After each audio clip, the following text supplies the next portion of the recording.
Yo, what up? How's it going? And welcome back for another video. In today's video, we will be doing a Protector Kog'Maw reroll guide in set 6. I am filming this on patch 12.2, pretty late into the set.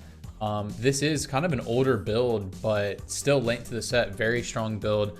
I actually didn't play it a lot when it was like really OP at the beginning of the set. I just really started playing this comp a lot last patch and feels really strong on this patch. I actually use this in the Zon Cup, which is a tournament with essentially all challenger players from North America.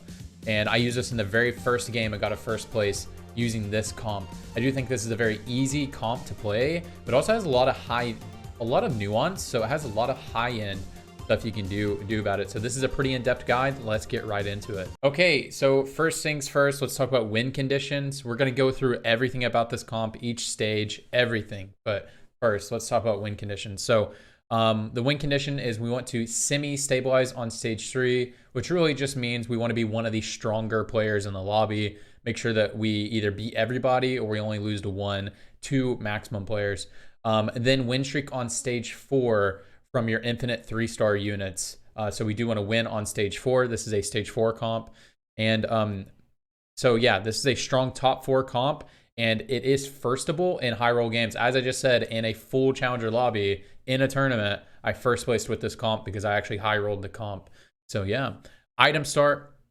We are going to play for Kassadin, not Kog'Maw. Even though Kog'Maw is the carry of the comp, Kassadin is really the biggest thing that enables the composition because you do need a very big front line for Kog'Maw's damage to come out. Kog'Maw's damage comes out kind of slow. He kind of ramps throughout the fight, even if you don't have Rage Blade, because after he kills frontline, he deals quite a bit of damage to backliners, and he can fight them if your Kassadin is tanking for him. So you just really need a big shield in front of your Kog'Maw so he can get his damage out throughout the fight. So Kog can use so many different items while Kassadin needs the best tank items for the patch in order for this comp to win consistently. And I have some pictures about that on the next slide. So as I said, the carry is Kog'Maw, but Kassadin is the great enabler. So you want to focus on Kassadin, and also Kog'Maw can use a lot of different items because he is a mixture of he's mostly AP, but he does deal a lot of AD damage depending on your mutation, and he is an auto attacker, so he has like kind of an AD feel to him, and he is a twin shot. So anyways. And so our item priority, since we have to get items for Kassadin, and we will show some pictures of what are some good items on Kassadin in a second. We want to do belt, chain are your best bets right there for defensive. And then after that, here's the item priority for all the items. After that, bow is good because if you do end up having to go a Kog'Maw item, you do want it to be a bow typically. Glove is great. It's a good Kog'Maw item. It's a good, if you end up having extra gloves, it's good to build a TG on Garen. A lot of times building a TG on Garen or Graves is very good. After that, so bow, glove, cloak, sword, and rod is the least important item for your build. You can really only use 1 or 2, but you don't really want to even use any rods, if I'm being honest. But again, you want to go belt, chain, or bow is really what you want. And then after that, pick your poison. You're trying to play this build. Okay, so this is an example of some items that we play on our guys. So before you look at all the units and think like, oh, I can itemize Garen. The core units that you itemize are Kassadin and Kog'Maw. Your tank items go on Kassadin, your carry items go on Kog'Maw. And so let's talk about Kassadin's items real quick. You just want to build whatever is the best tank items on that current patch or your current lobby. Warmogs is always going to be S tier on Kassadin just because he is a protector. After that, Bramble is really good on the current patch I'm playing on. There are like 5 different Sin comps you can play. And there's a lot of AD comps you can play like Jhin, like Jace, like Urgot, stuff like that. So Bramble is just really strong. And then Redemption is very good. Add some extra HP. It gives you extra mana, extra starting mana for Kassadin to get his cast off before a high value unit. Like if he gets his cast off before the Scion, enemy Scion or something like that can be a huge benefit. So just that extra starting mana is very nice. And then also this allows you, this helps with AP damage against AP comps as well, because if you don't know about redemptions, AoE damage reduction. If they have an AoE ability, it does give you damage reduction and all the people hit by your heal. So very good at keeping your protectors alive by having this. If not, third item can be a D-Claw, third item can be a Titans, third item can be a Spark. That's fine. You really just want Bramble and Warmogs, at least on the current patch. But I do really like Redemption. And a small shout out to Sunfire Cape is fine. If you have to slam Sunfire Cape on stage 3 to be strong or stage 4 to be strong, it's fine to slam, but typically you want to make sure that you have a Bramble, especially if you have a lot of Sins. On this patch, there are a lot of Sin players in the lobbies that I play in. I always make sure I have a Bramble. Wins me so many rounds. Cool. All right, let's talk about some augments. Now, I'm not going to go through every single augment. I just put up a list of several augments that I take. These are just augments that I would consider taking. I'm sure there are more. I just kind of looked at the huge list of augments and added some to here. So let's talk about this. What are some of the S tier augments that, and this is just my opinion on this build. Any type of protectors are going to be so good. Protector Kog'Maw, extremely strong. He gets a really fat shield. Extra mutant emblems, very strong if your mutant is good. And we'll talk about some of the good mutations. Not very strong if it's one of the weaker of the mutations for this comp. But all of the mutations work, but there are a few that don't work super well. Featherweights, super strong. Probably the best one for this comp, if not the protector one. We have a Fawn right here is great. It lets you add like a Vi or something, get a really early Enforcer. Can feel really good while you're doing your level 5s and your level 6 roll downs. There's always a unit that you can add to this comp at level 5, level 6, and level 7, and a unit that you can reliably hit. So just having that extra team size can give you a lot of team strength. Again, another mutant emblem and protector emblem. Calculated loss, extremely good at getting a lot of gold in the early game. You typically want to play a very weak stage 2, which we're going to talk about in a minute. Unstable evolution, extremely strong. One that I just noticed that I forgot to put on here is what is it, Titanics, the one where you gain AD based off of your HP. Since you are 3-starring, all of your units will be over the HP threshold, and is extremely good on Garen because Garen scales with HP and AD. Extremely good. So Titanic, is it Titanic Force? Is that what it's called?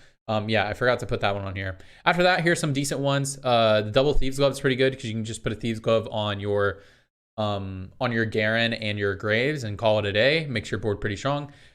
Metabolic's pretty good because you are going to play kind of a loose streak style on stage 2, or at least that's how I play it. Loaded Dice, which is a tier 3, I believe, tier 3 augment, I believe.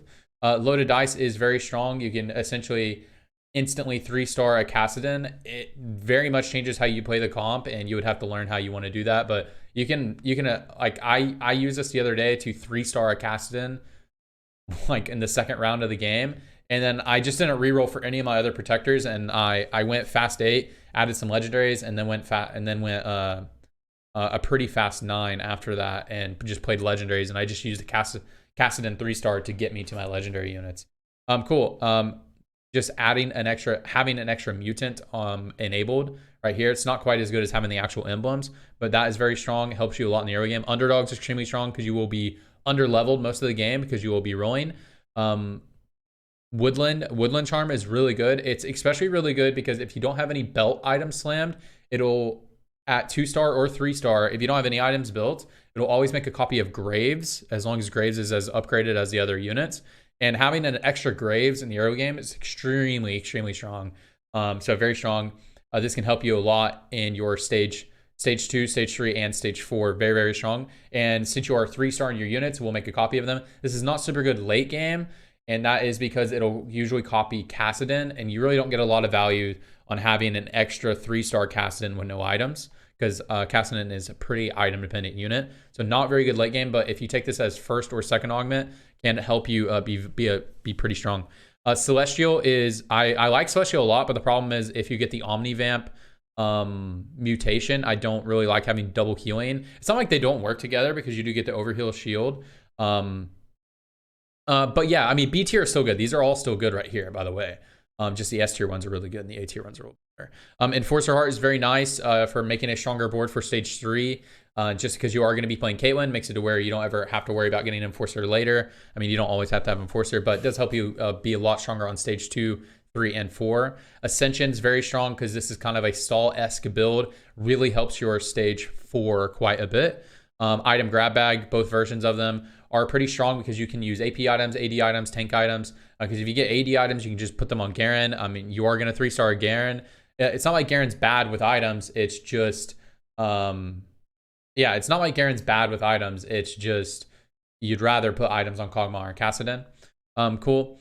And Thrill is very strong, especially early game. I do like Thrill a lot. Even if you do have the healing thing, Thrill is still going to be great for you. Toma traits is the only reason why it's B tier and not up here with the other things is because if you accidentally get a sniper heart, that is not it. But this is pretty good because you can get Enforcer, you can get Mutant, you can get Protector. So I will take this if there's no other good option. Enforcer Soul, pretty good because you can just make your level 6 a Vi instead of getting Mutant in at level 6. You can just add in a Vi and it instantly gives you 4 Enforcer. It can be very strong, very cheesy as well. Can get you a lot of wins mid game. Cool. Refresh, I bet a lot of you are surprised to see this so low. So I do not actually like taking this when I play reroll builds. The reason why is because you miss out on so many econ thresholds and you're already going to roll anyways. So you essentially get the same amount of rolls. You just get them at different times. So I like to be weak in the early game to ensure I get my items in this build. So, but when you have Refresh Galaxy, you're refreshing and you might upgrade your board. And so you can't even lose. And do you even want to lose? And you don't even want to lose anyways because you're not able to make econ because you're upgrading your board. So I just don't like doing this because I feel like I get the same amount of rolls on level 4, but I have way more money and I make sure that I have my items and all that good stuff. I mean, you could say this saves me HP, but it's also, I'm down a gold augment to save like 10 HP or something. Whereas like compare it to one of these other gold augments, like this allows me to go to level 9 for free, you know, if I get a Kassadin 3-star. I mean, oh, I think this is a prismatic actually now. But and this is also prismatic. But like I would way rather have these emblems. I'd rather have metabolic. I'm pretty sure I'd rather have Celestial 2 give me combat power. I just really like combat strength augments for this build quite a bit. I don't need this extra economy. Cybernetics is fine. Gives you a little bit of damage. And Rich Get Richer is good and not good at the same time because the reason why Rich Get Richer sucks is because it makes it hard for you to roll on 4. Now, you can just roll on 4 if you want, but you're not going to get the up-end value of Rich Get Richer. If you try to get the up-end value of getting 7 gold interest by having 70 gold, you will not be able to roll on level 4, which you could argue actually makes you poorer because you're way more likely to hit when you roll on 4. So like, does the extra money even matter? So if you take Rich Get Richer, you have to really decide, do I just want to take this for the extra gold interest early game and then still roll on 4 and then maybe try to get some value out of the interest later?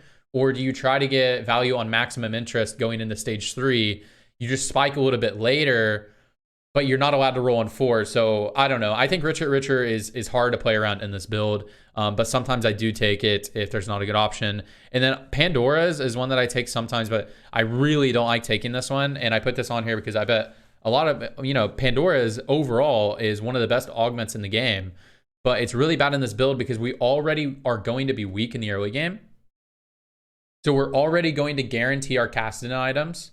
And Kog'Maw can use so many items. Like as I just showed on Kog'Maw's items over there, I did Giant Slayer, QSS, Shiv are probably his best items.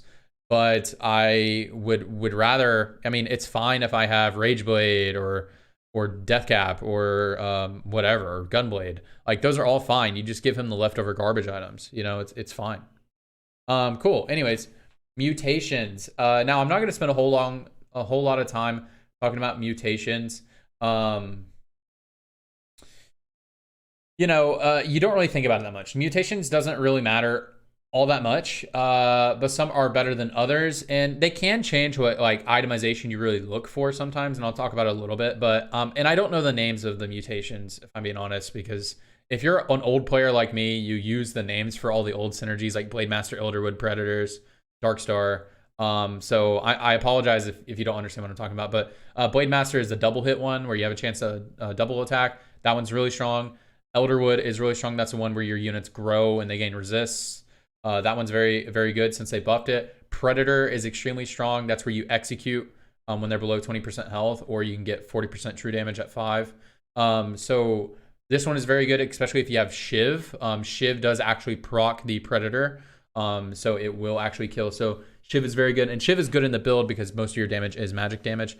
Darkstar, that's one where you get AD and AP when your units die, is extremely strong if you have Phony frontline. But if not, it is decently strong, especially if you have Giant Slayer on your Kog'Maw. Also, when you have Darkstar, it enables you to build an item like a Runan's Hurricane, which is an item that you would typically not want to build on Kog'Maw. But if it's the only item you can build and you have Darkstar, it's not too bad. And then after that, the mana one sucks. It's not like completely useless. It looks useless when you read it. But it's not completely useless. Your Kassadin does get his cast off a little bit earlier. And then Kog'Maw only has to auto like 1.5 times. Like if he's taking any damage at all and he autos once, he'll instantly go into his ult animation. So getting his ult instantly online is valuable. And then also you're going to be playing a Malzahar as your mutant added later until you play Kaisa. Both are, both can utilize the mana, but it's not, I'm not excited when I see that one. And then Omni Vamp. I really don't like Omni Vamp because, as I said before, a lot of times when you're playing this build, you have to take combat augments. And a lot of times your best combat augments is something like Thrill or something like Celestial. And, I mean, doubling up your healing isn't the worst thing in the world, but I'd prefer not to. I'd rather just take like Stand United and stuff like that if I had to have Omni Vamp. And I didn't mention Stand United on this, but Stand United is also pretty good on augments. You do get a lot. And I'm going to backtrack a tiny bit right here because I forgot to talk about Kog'Maw's items. I just really like QSS and Giant Slayer. Third item doesn't matter that much, but if I had to pick one, it'd be Shiv. But again, you don't pay attention to... I didn't want to talk about it too much because you don't pay attention to Kog'Maw's items. All right, let's go to stage 2. Stage 2. So stage 2, very beginning of the game, you typically want to be weak. And I feel like I've already kind of made this point. But you want to prioritize econ. You need as much gold to roll on for as possible. So as much gold as possible to roll on for. Unless you are running Yordles, then you basically only buy Graves, Garen, Kate, and Cass. Graves, Garen, Kate, Cass, and Kog'Maw are essentially the only units that you hold. And any other units you don't hold if it costs you econ at all. And you don't care about playing strongest board, really, because you do want to be weak to guarantee your items. So you need strong items for Kassadin on stage 3 and 4. So losing the first 3 matches to ensure a belt and chain and hopefully a 3 gold if possible is priority number 1 for me. So I just take whichever one is the highest gold, a belt or a chain, and that's what I take. If they're both 1 gold, I will sometimes take bow because I do know that I'll be low and it's not super hard to get a defensive item later in the game. Because 3 gold is a lot, but you do really want to go for belt and a chain. It's unlikely that belt and a chain is not going to be on at least a 2 gold. But if they're both on 1 gold and there's a bow on a 3 gold, you bet I'm taking that bow for the econ. But if you can get 3 gold, it's really huge for your econ. But yeah, that's priority number 1, belt and chain, and then most gold I can get from Carousel if possible. You don't have to full streak. A lot of people, when they play this board, they think that they have to full streak into PvE. Now that is best case scenario, but you don't have to. I make sure I lose the first 3 rounds at least. But after that, I just make sure to hit my econ thresholds. That's really what I focus on. Make sure I hit all my econ thresholds. Obviously, best case scenario is you full loss streak and stay 70 plus health. But just play it by ear. If it looks like I'm going to have to really int my team and be at like 60 HP because there's 7 people playing strongest board and 6 people playing strongest board and there's just me and 1 other guy trying to get as weak as possible. If the lobby is really strong, I will save my 10 HP to lose 4 gold sometimes. But obviously best case scenario, you do want to streak, but I don't like to be below 68 65 HP at minimum. I don't like to be below that going into stage 3 because you can't guarantee you're going to win stage 3. And if you lose stage 3 really hard, you're going to be at really low HP when you spike, and your odds of top 4ing are going to be pretty low. So I don't like to do that. Or you're putting the game into RNG's hands. So I don't like to be super low. I just prioritize my econ. But obviously, best case scenario, you do want to streak. Okay, stage 3. So you want to be semi-stable, as I talked about earlier. Semi-stable just means you're one of the strongest players in the lobby. You don't have to be the strongest, but one of the strongest ones, and you're kind of hanging. And when you take losses, they're going to be good. Okay, since you played a weak stage 2, you want to be decently strong for stage 3 to give you some breathing room for before your true spike on stage 4. So you don't have to streak on stage 3, but you do not want to lose a lot of HP because you lost a lot of HP on stage 2. You want to try to save as much HP as you can on stage 3. You do still need to hold your gold a little bit more. But you're going to hit your true spike on stage 4, so you need to make sure that you can get powerful there and have some decent HP to coast on for the rest of the game. Okay, rolling. So rolling, this is nuanced. This is nuanced. Did I not? Oh, okay. I was about to say, did I not talk about rolling on the other thing? But it's because it's on 3-1. Okay, this is nuanced. You want to roll as much as you can on level 4. This is going to be stage 3-1. So you don't pay for any levels when you went to up here, up to this point. So on 3-1, you will still be level 4 if you didn't buy any levels. So we will not be purchasing levels in this game up to this point. If you don't know what to do when you're rolling, just roll to 34 gold, then level. But you want to 2-star most of your units. So generally, I roll until I am strong, which typically means everyone is 2-star except for Kog'Maw. That 34 gold rule is really arbitrary. But that is pretty consistent. So play it by ear a little bit. But if you really don't know what to do, roll to 34, then level is what I do. That typically means 2-starring everybody except for Kog'Maw. If you can't 2-star Kog'Maw, great, but you can't really guarantee you're gonna 2-star Kog'Maw when you're rolling 4. Occasionally, you will high roll and be one off of 3 stars, a 3-star or multiple 3 stars. In this situation, I usually send it until I hit. It usually guarantees a top 4. Like if I hit a Graves 3-star and a Kassadin 3-star on 3-1, I'm pretty guaranteed top 4 even if I'm at 0 gold. So if that looks possible, you can go for it. But just know that you could totally just not hit, and that could screw your whole game. But that is not a bad strategy. And as I said, really just kind of play it by ear. But the rule of thumb is roll to 30 and make sure you're at 30 gold. That's a pretty consistent way to play if you don't know what to do. But sometimes you can kind of go for it and roll to 20, roll to 10, roll to 0 and spike really, really, really hard. But you don't have to because we're going to spike really hard on stage 4. But again, play around with it a little bit. Sometimes I go for it, and sometimes it works out really well. Okay, stage 4. Oh yeah, and so after that, you just farm the rest of that stage. Sorry, and then we go to stage 4. Okay, stage 4. This is your time to shine. Okay, stage 4 is the peak of this comp strength. That's on 4-1, 4-3 at the very latest, but we want to try to be as strong as possible on 4-1. I want to have at least 3 3-stars and at least 2 items on my Kassadin 3 is what I want. So we're going to be rolling. And so 3 3-stars, that's usually, that's all of them except for Kog'Maw +1, right? Cool. Rolling. We want to roll until you're strong on 4-1 to 4-3. That is going to be rolling on level 5, by the way, guys. Typically, this means fully upgrading your board, upgrading your level 5 board with the exception of Kog'Maw, or, -1. As I said, you want at least 3 3-stars, but usually you can 3-star all of them, with the exception of Kog'Maw. Then you level to 6 and sit. Once you level to 6, you want to, when you're rolling on this level 5, you want to be picking up either a Mouse or a Blitz. I usually go for Malzahar if the mutation is any of the good ones that I said. If it's the Mana or Omnivamp, or if it's another mutation that's just not good for my board in that game, then I will always go for Blitz right there, because 3 Protector is very strong in comparison to 2 Protector. But most of the time I go with the mutation, as well as Malzahar is a very good addition to your team. So I usually look for one of these on my roll down when I'm rolling for my 3-stars and my Kog'Maw. But if I have to sell something off my bench, it is going to be one of these guys. Prioritize your 3-stars and Kog'Maw, but be looking out for Malz and Blitz, because that is going to be your level 6.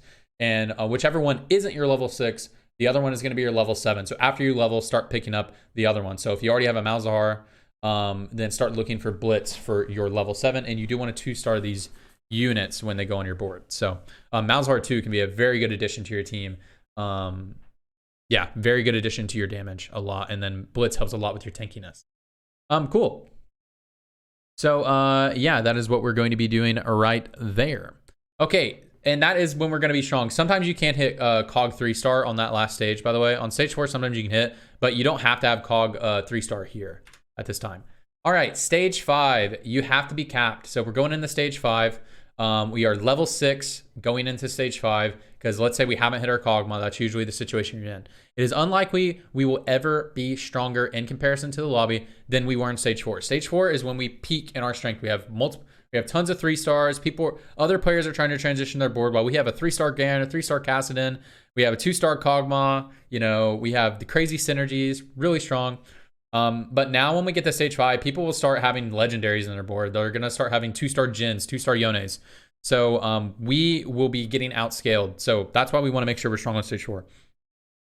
So we need to be capped in now to better position ourselves for a consistent top 4. Cool. So rolling, what are we going to do?